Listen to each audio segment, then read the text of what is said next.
It's been a year. It's been a year. It's been a year. I came into 2025 with two expectations: having The Mannequin Queen published and seeing all of you at the Indianapolis PopCon. The book wasn't published, not yet, but I did see all of you at the Indianapolis PopCon in June.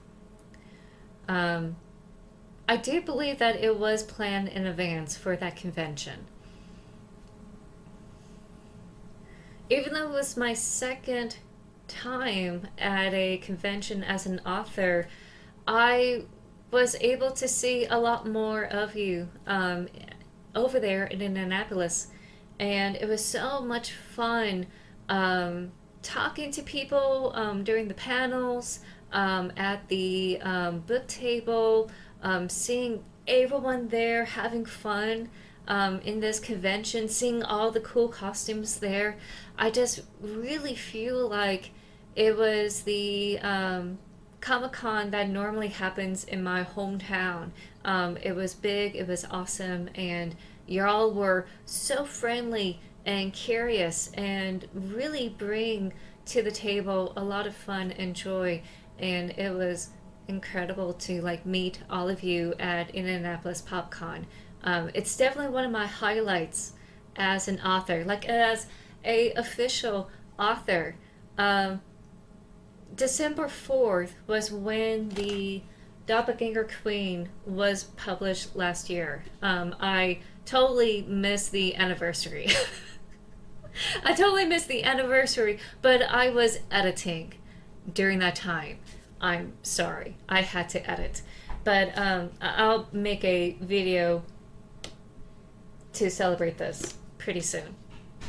But it was my official, con as a published author, and it was a wonderful experience.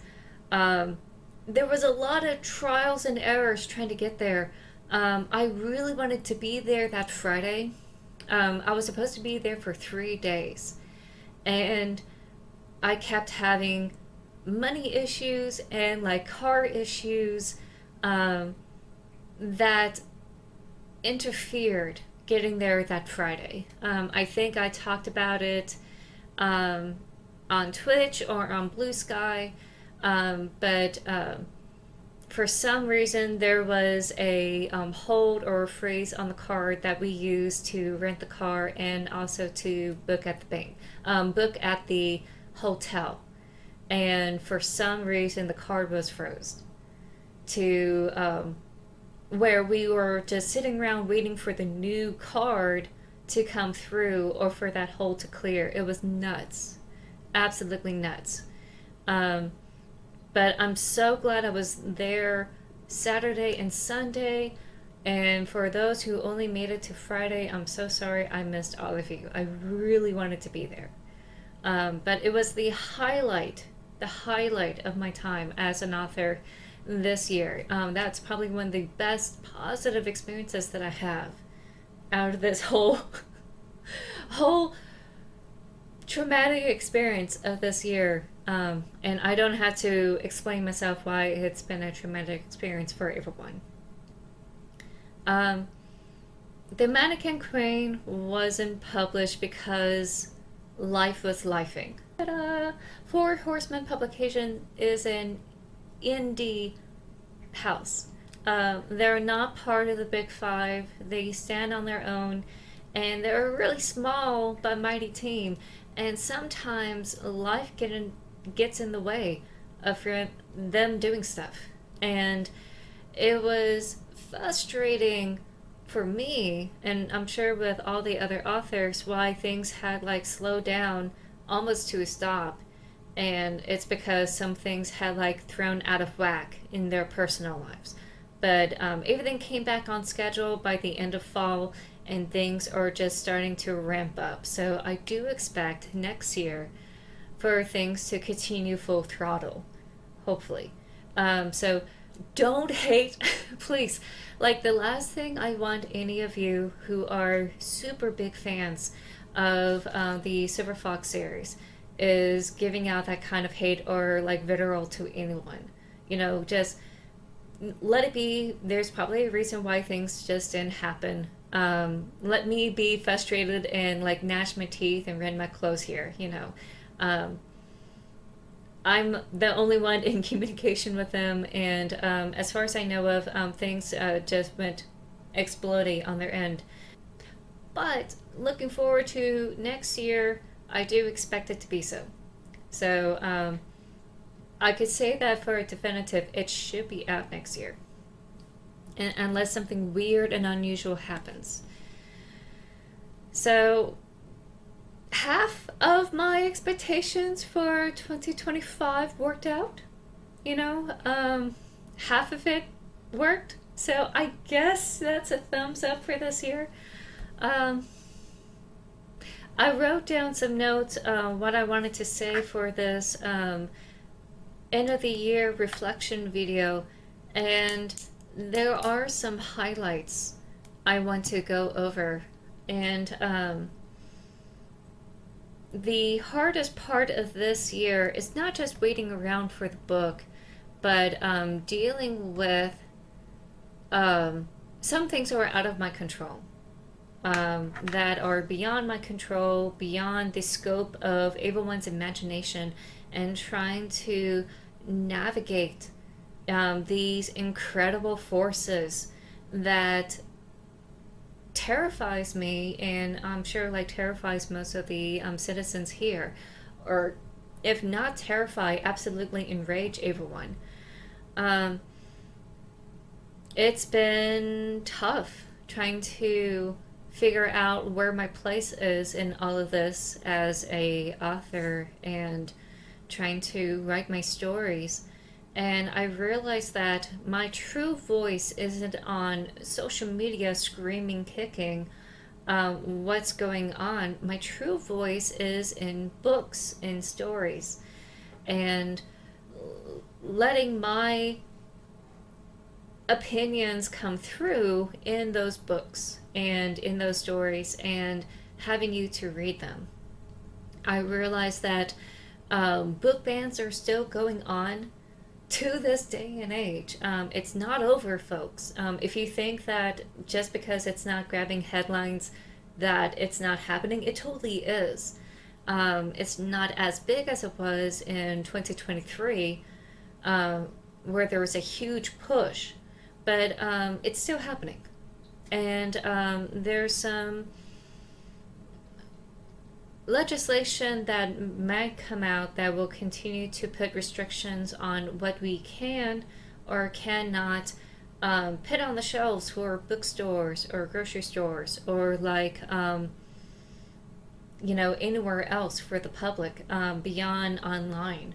And it does affect everyone's sales, and it does really affect those who are indie. Anyone who is part of the LGBTQ, or anyone who is part of the minority communities, know this already. We know the hardships that had happened in trying to get into the traditional publishing house, and we also know how hard it is to like sell our books to people who don't want to buy them, or like try to sell in places where they keep getting banned, or keep getting ignored, or not reaching the very people that really do want to read them, but there's a lot of red tape or a lot of third party people trying to prevent that connection. The conclusion I come to is that there are good people in the world who are trying their best, despite the difficulties that are thrown at them from this year. And they're able to do it on a local level, in a regional level that has greater impact than what can happen in a national level. And those pockets of hope, those areas where they're able to create some sort of positive change, they are able to create a safe space for people in their community. They're able to have an umbrella or like shield those who needed to be shielded. That is just as important um, in face of this major crisis that is going on. And I feel that as more people band together and like take action in their local communities and in their states and provinces, they'll be able to create more positive legislation that says, hey, you can't just remove a book without review. You got to review it first. You got to have a reason. And it can't just be because I don't like it. There has to be in depth investigation towards this. It can't just be done on a whim, which I like, you know. And I feel that is what's going to help push back against those who wish to censor, who wish to minimize, and to erase those who are marginalized, people who they believe should not exist. And as an author, I will continue to support those who are fighting against book bans, who are trying to push back and saying, hey, you know, we have the freedom of speech here. And that speech is through words in a page. We have that freedom. So I will always support them in that regard. And I will continue to focus on my stories and try to be louder and prouder than I ever have been before. It may get a little preachy for some people, but really, I just don't care. I don't care anymore because this is my true avenue in getting my thoughts out there and expressing my opinion in a way that matters, in a way where people can sit and think about it. That's why I love playing narrative video games. It makes you sit with it and think about it. And I'm finally getting back into my book reading now with The Silent Patient. And it's art. Art makes you think. Art makes you feel. And it's not meant to make you feel sheltered sometimes. Sometimes we have to be pushed out of our comfort zones to start thinking about everyone's, you know, different perspectives. And then try to think about whether you share those perspectives or not. Which parts of it do you share, which parts of you don't? You know, we need that. We need that communication as human beings. When all other forms of communication has been reduced to screaming at the wall type of situation online. So even though I wanted to say my very strong opinions about what has been going on in this nation and like elsewhere on social media and just rail against the machine, I realize that I'm already doing that through my stories. The stories that they probably don't want on the shelves and the stories they're trying to say it doesn't exist. Along with everyone else's stories out there. And the reason why I have a hard time getting into traditional publishing, among other things, is because my characters don't fit in the mold. They just don't. They are not really marketable characters, at least in this current day and age.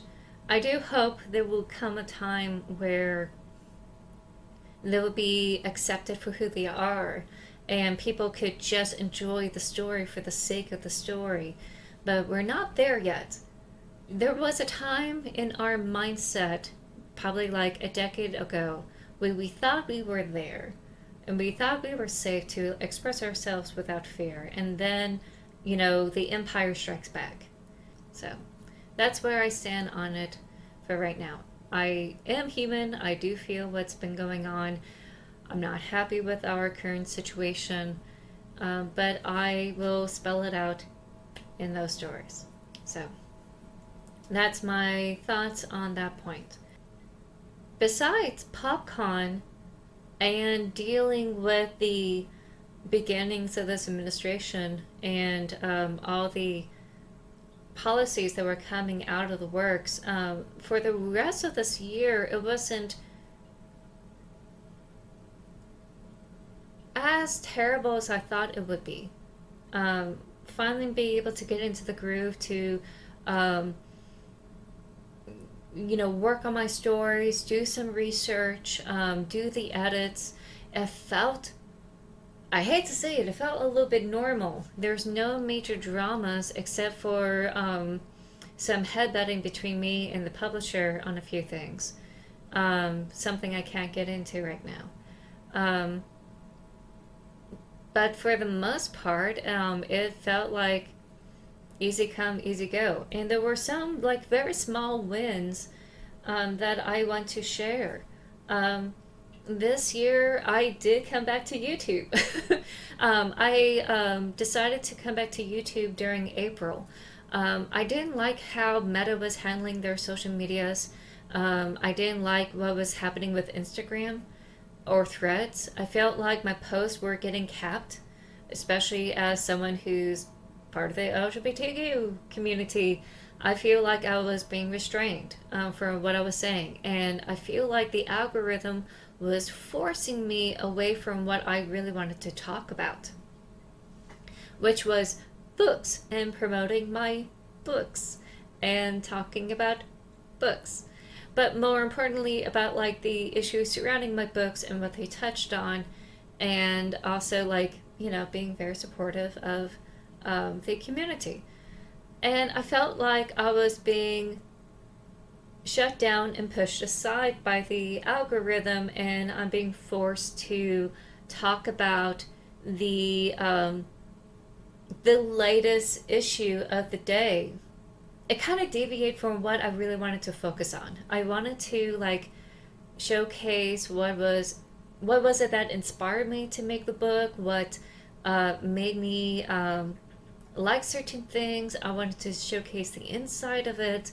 I wanted to talk about my characters, who are they, where they come from, which I'm planning to do more videos of that in the coming next year. So I felt like I'm done with Meta and with the issue of TikTok being canceled or not being canceled, and realize it's part of being a political puppet. I totally wash my hands of TikTok. I can't do it. And honestly, I could not keep up with it. Um, so I'm back. I'm back here on YouTube. I've been back since April. And I've been uploading YouTube shorts. For all of you who love them, thank you. Thank you for watching them and loving them. I really appreciate all of you. Um, I've also been posting my Twitch VODs on YouTube. And all of you really love my Final Fantasy IX playthrough. So thank you for enjoying the nostalgia with me. I never had experienced Final Fantasy IX. And I did it in a way that was not meant to be minimaxed. I did not like grinding except for items, and that was it. I didn't want to game the system, I wanted to enjoy the story. And some of you like that here on YouTube. So thank you so much for watching and enjoying it. Because I do like it. I think it's one of my favorite Final Fantasy series. People kept saying like the ending doesn't make sense, but for me, I think they patched it pretty well. If I have to do an essay video, I will. But like, I think they did a really good job given the situation. Looking to do more gameplay videos on Twitch. We broke through 500 follows on Twitch, which thank you everyone for following. If you don't know, I do tarot on Twitch, and in the upcoming future, I will also do my writing and reading streams on Monday. So you will get to see me work on those Mondays. And Wednesdays will be just tarot, and Saturdays will just be gaming. On the YouTube side here, you'll just see me upload the gaming videos. So you don't have to worry about all the other stuff that I do on Twitch. But thank you all so much for the follows on Twitch, and also the follows on Blue Sky and here on YouTube. I received almost 20 um, subscribers here on YouTube. I I really thought it was going to be a buzz coming back here on YouTube. I wanted a place to, do some like fun shorts that I used to do on Instagram Reels. Try to like talk about things, about, certain aspects of my writing as an author or like the characters in the book. And I think I will be using more medium form videos in the future, kind of like this one. I feel like I have a lot more to say now than I had in the past. I may not be able to do it as consistently as I want to because I'm going to try something new, which is the medium format. I haven't done this format in ages, and I'm just going to see how it goes this year. So give me some space. Please be patient with me as I'm trying to juggle between YouTube shorts and medium videos and trying to do that on top of everything else in my life. Medium videos take editing, and I will have to take some time out of my busy schedule to edit these videos and bring it up to you. Blue Sky, I feel like it's a wonderful outlet to like showcase like things that have been going on, um, in between, Twitch streams, and also like posting things on YouTube. I feel like I could put my hair down, and like mention about my ups and my downs, and like what I'm able to do, what I'm not able to do. Seriously, if you want to keep track of like any sort of updates or what has been going on, Blue Sky will be it. I will try to keep all of you newsletter people only with exclusive content as much as I can. All the behind the scenes stuff, nothing but like the books, nothing about my life, just like this. And hopefully, y'all be satisfied with that. I was astounded how well my ads for my books had done. The one I did for October went off the charts. For me personally, it had garnered well over 1,000 views, which is far more than what I expected. And I am astonished and grateful. And I want to say thank you for all of you who bought my book from that ad. I voiced that ad. I put that together through Canva. I I wasn't sure how it was going to turn out, and I'm so glad that I sweated over it, and I'm glad that all of you were able to see it, and hopefully y'all not only love the ad but also love the Doppelganger Queen. So thank you so much for seeing that. I was astounded how well it did. And I think moving forward, that's how I'm going to advertise new books along the way. So you will see more new cool ads in the future.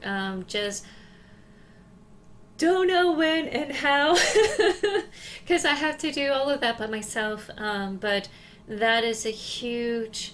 There's no way I could have pulled that off on Instagram with the reels or with their ad system. So I'm blown away by how well it was received. And thank you so much for that support. I did a video about like why I was so inconsistent, or at least why I was so absent in this end of the year. And it was because of my edits. Finally, the publishing house was able to give me, some stuff they have been working on both projects, and I finally was able to send it back to them, which is why I'm now able to do this thing. It took me some time to like really get back into the swing of things, and I do hope that in the future, when something like that happens, hopefully I won't be so absent and I will have some videos up in the future. So I'll try to make it smooth. I'm just getting my sea legs underneath myself. So I talked about that quite a bit in my video. What are some of my downs? I think this is one of the hardest parts of the year, besides like figuring out as an author or as an artist what to do with this, turn of events in the early part of this year. The second hardest, probably the most hardest I've done this year, was saying goodbye to Richard. I think Richard had some underlying health issues that came to the fore near around like September and October. Those who have been keeping up with me on Blue Sky and Twitch will probably know that Richard was one of my cats. And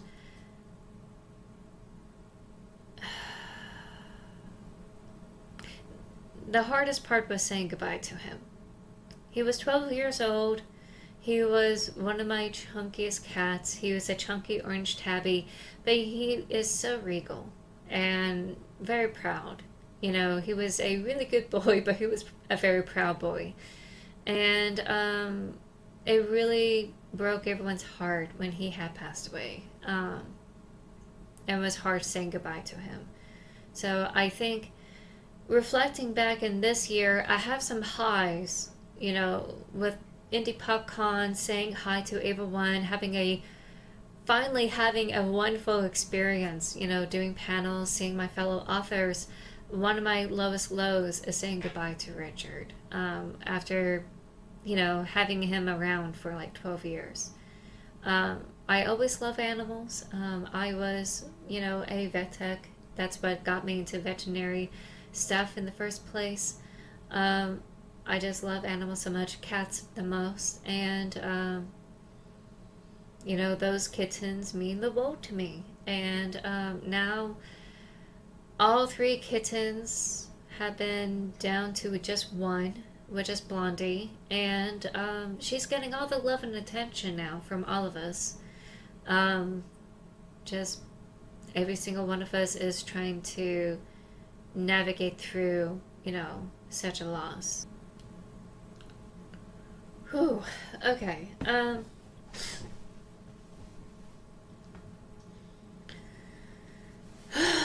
All right. So, if you want to know what was hardest for me this year, that was it. Um, I loved him very dearly. I think what I have learned as an author this year, other than trying to find my place as an artist, what became easier for me over time was the process of creating stories, and not just the editing process. That finally became easier on me, but how I conduct myself in creating stories, how do I go about it? I created a whiteboard with all the flashcards on it, and I asked myself, okay, where do I want this to go? Is this where it should belong?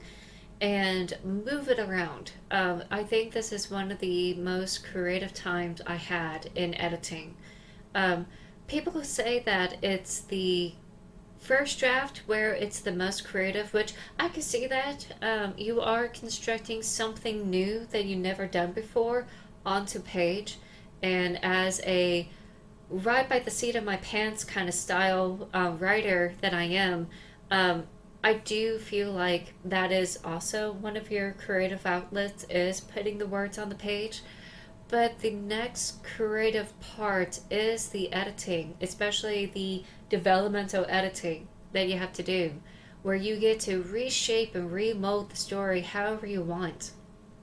And I get to play with narrative frame this time around of how I want to showcase do a little bit of a time narrative where the events of a character had happened earlier than where the current timeline of the story occurred. Just that little bit of a narrative, part was really cool. There's a lot of flashbacks that I had to delve into. A lot of emotional memory, dreams, flashbacks that I gotta write out. And that's a little bit of a narrative frame, also, like trying to see things through a character's perspective who is reflecting on their past, but instead of just putting it in the narrative, like describing their emotions, I wanted to showcase what they're saying and, have it where they are vividly experiencing it all over again. So there was a ton of flashbacks that I had to do. And I learned as an author that joy of going back into the editing process, moving some scenes around, and then asking myself, is this the kind of arc I want to have for this character? Um, I learned that in the process, that there was a deeper meaning that I was avoiding. And I finally was able to nail it near the end of that journey, of that editing journey that I had to do. And I'm so glad I was able to see it and then, like, expand upon it in that story. I feel like I was off target somewhere with it. More of which I probably will do in a video when it's finally, like, ready to be released. But for right now, I'm gonna, like, put the cap on it and just say that it's been a journey this year. You know, trying a new editing technique, which is to do index cards as a visualization of where the scenes are. And the scenes are not attached to any chapter, and just move them around until I feel like they're at the right pacing that I want it to be. And I feel awesome about the Mannequin Queen. Um, and I feel pretty good about the third book. So continue to stretch your creative limits, try something new, and just have fun. That's all I really could say as an author. Don't get so hang up on words. That may be another thing I want to, like, delve into. Um, some other things I've learned as an author, that words are just words, but the story is what really matters. That's what carries the readers all the way through. You could worry about the words when everything is all settled on the page. And I think I will break that down later in a different video. That may help some people. But I feel like I've grown as an author, going through that process again, trying something new, and realize, oh, hey, this actually works. And pushing myself to look at the core meaning of the book, that connection with the villain and the hero, and just trying to find that, connection there, and then, like, expand upon it and making that the thing. And ah, it's so good. I'm so glad I was able to find it in that editing process. So, uh, I think that's it. I think that's all I have on my reflections for this year. This year has been a trial for a lot of people, has been so disruptive, so scary, and has been so upsetting, enraging, terrifying. Um, but there is some hope, and some of that hope comes from the people who you work with and who you are inside, in your hope. You don't have to prove yourself to people online where you stand on these issues. You just got to go out and make it happen.